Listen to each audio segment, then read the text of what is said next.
Good morning, CCSP. It's Friday, February 26th, 2021. It is a period 6 to 10 day. And today, I'd like to introduce you to my special friend, Tulula the Turtle.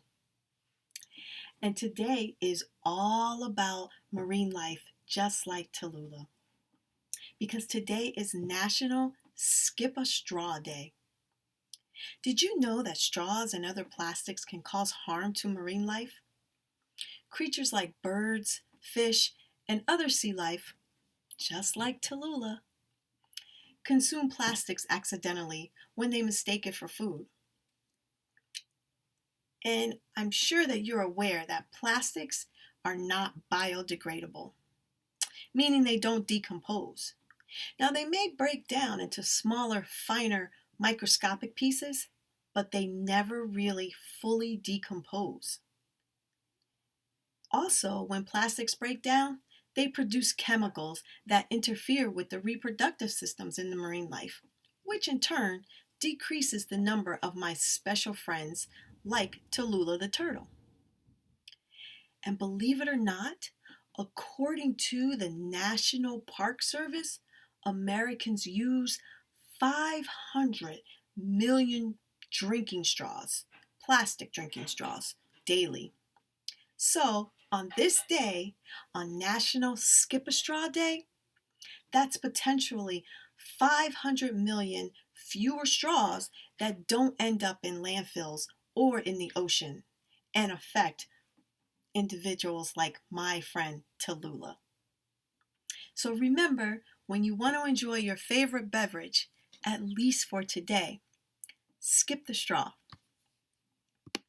Now today I have a few announcements for you, but first, please join me in the Pledge of Allegiance. I pledge allegiance to the flag of the United States of America and to the republic for which it stands, one nation, under God, indivisible, with liberty and justice for all. Thank you. So I have a couple announcements for us today, and one of them is from the social studies teachers. Law Day is May 1st. And Law Day is an opportunity for us to celebrate the role of law in society and actually cultivate or develop a deeper understanding of the legal profession. And I'm sure there are some of you out there that are dreaming and have aspirations of becoming a lawyer. So this is a day that we can celebrate that and learn a little bit more about the process. Now, the great news is that within your social studies classes, everyone is going to be required or is required to participate in the Law Day activity. And you'll get more information from your social studies teachers. But the topic will be advancing the rule of law now. And the project is due on March 26th. So make sure that you check in with your social studies teachers and kind of get the lowdown on what you got to do. All right. The other very, very important announcement that I have is that starting Monday, March 1st, we are going to be transitioning or returning to our hybrid instruction model.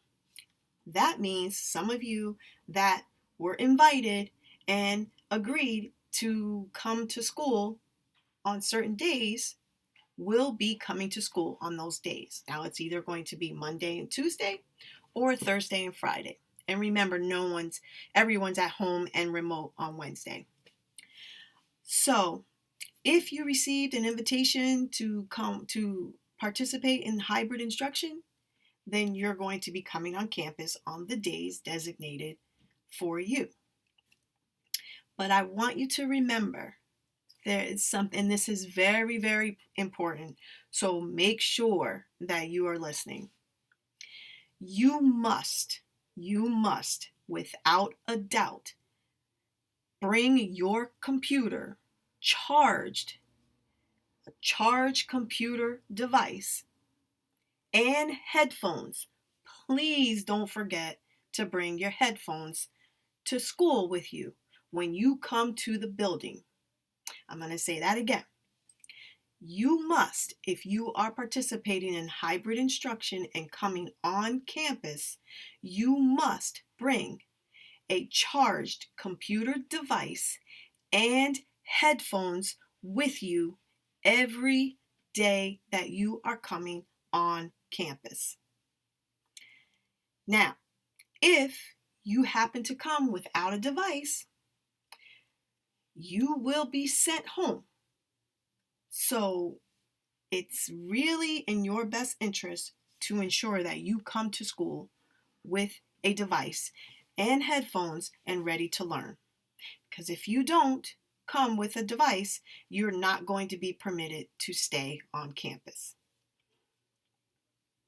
Now, with that being said, let's dive in to Bluish and see what Dreeny is up to. So Dreeny didn't want to hurry. She just wanted to take her time telling her mom about it. She didn't want to tell it all at once. Natalie, cool Bluish. Dreeny, if you have something to tell me, then tell me. Don't fool around.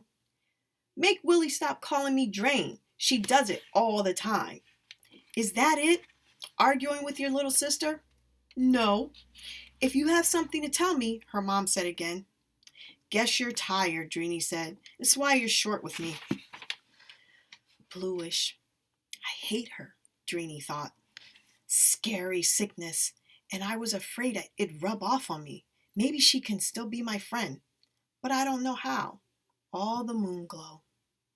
Her mom paused to give her a look, made Dreeny laugh nervously. Dreamboat, I'm not being short with you, but changing the subject. Her mom said, you can set the table before your dad gets home. Dinner will be ready after that. So Dreeny just started in. Bluish, her little puppy. Dreeny spoke carefully to her mom while her mom made dinner. Just the two of them in the small, neat kitchen. She's the only one in school with a wheelchair, Dreeny told her mom. As she described how this girl stood out, or sat out, outside after school in her wheelchair. Bluish sat there in the gray while it snowed big flakes, beautiful like Christmas. Snow on her ski jacket. Bluish had on pink mittens, wore a pink fuzzy hat. And so, her mom asked, Dreeny felt funny inside. She almost couldn't get the words out. She calmed herself. Then she took a deep breath and let it out. Mom, it was like a cloudy day, and seeing her, Moonglow is what she reminds me of. And scary looking, and in a pink hat and pink mittens. Her jacket was fuchsia color, and she is so pale. Well, for heaven's sake, Dreeny. Her mom's expression showed she could see the Bluish child and was caring about her. Mommy, and she's got no eyebrows either. Her veins show through her face, all skinny trails. Picture this, Mommy. She's got no hair. Kids say she's way bald, so she wears these funny caps or hats down over her head. Her mom looked thoughtfully at her. Well then, she's sick, Dreeny. I mean, bald, her hair is falling out, or already fell out. Bluish. Maybe a childhood leukemia. You know, it happens, her mom said. She's in school, so she must be better, her mom said. She lost her hair from the strong chemotherapy, I suspect. Likely her hair will grow back. Dreeny sat for a long time, looking at her mom. What if it won't grow back? She finally thought to say, wow, wouldn't that be so gross? And thought, Bluish wanted me to go home with her. It'll probably grow back, her mom assured her. I don't want to talk about her anymore, Dreeny said. A kid with cancer. Being really sick is no fun for any child, Dreamboat, and you mustn't be afraid of her because she looks different. You could be nice to her. What's her name? I mean, treat her like you would treat any other school friend. Smirking, Dreeny said, I saw this little third grade kid just like Willie going down the hall, and he ups and bites another kid. No kidding. Mr. Darcy saw what happened. That bitten kid was screaming and crying, and man, did that biter kid get it. Okay, her mom said. You don't want to talk about the girl anymore.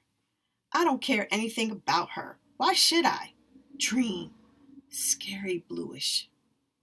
Just because she's in a wheelchair, Dreeny, don't single her out because of it. Mom has some really good advice. I didn't, Dreeny said. She was already on to something else.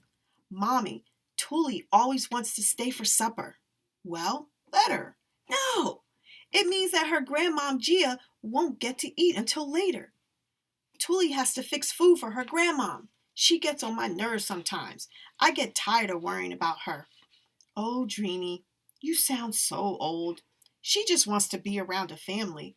But it's my family, and I want it to myself. She pouted until she had to laugh at herself. Her mom laughed too. Set the table for me, babe, her mom said. Can I go down and wait for Dad? Her mom looked at the clock. It's dark out. It's not dark in the lobby, and Mr. Palmer is there. Then stay inside the locked doors with Mr. Palmer. Don't go out in the street. I won't. It's too cold. Set the table, then go down. Where's she going? Willie yelled, coming into the kitchen. To the moon, baby child, Dreeny said. You can't come. Set the table. Dreeny, her mom said. I'll be glad when she grows up, Willie told her mom. I'll be glad when you grow up, Dreeny said back. You too. Not another word, either of you, her mom warned. They stayed quiet. Willie took Dreeny's place when she got up to set the table. Dreeny said it in fast time, and as she left the apartment, finally she heard her little sister tell about the nerdy stock market class and how she loved the shapes of things and how they changed all the time, the things that kids could think up. Downstairs, Dreeny told Mr. Palmer, I'm waiting on my dad again. He's always later when it's 0 cold and icy. He has to come all the way up from downtown. Mr. Palmer nodded, didn't say anything. He looked sleepy sitting in his chair by the locked lobby doors. I got my key, she told him. I'm just going out to the front. Mr. Palmer kept quiet. She knew it wasn't his job to look out for her. Dreeny peered through the outer doors, up and down the street, but Mr. Palmer was to her back, and that made her feel safe. From what? From anybody, she thought. Anybody with bad plans. People rushed by in the cold, huddled in their coats, newspapers, grocery bags, getting home faster so that the cold couldn't get them. She peered around and saw the lights of Broadway, all kinds of holiday lights, made her jump up and down. She stepped outside for a fast minute. She looked up and down the street but saw no one.